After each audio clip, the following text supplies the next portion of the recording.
আমাকে চিনবেন না, আমার আব্বার নাম বললে চিনবেন।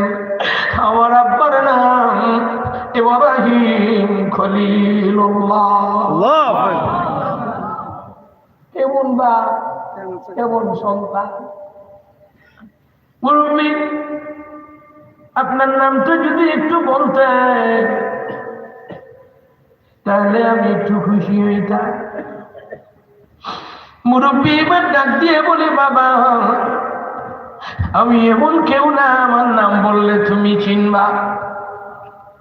আমি একজন সাধারণ আল্লাহর বান্দা, তবে আমার ছেলেটা অত্যন্ত নম্র, আমার ছেলেটা অত্যন্ত ভদ্র, আমার ছেলেটা অনেক সভ্য, আমার ছেলেটা হলো হালিম গোলামিন হালিম। সুবহানাল্লাহ। আমার ছেলের নাম বললে তুমি আমারে চিনবা।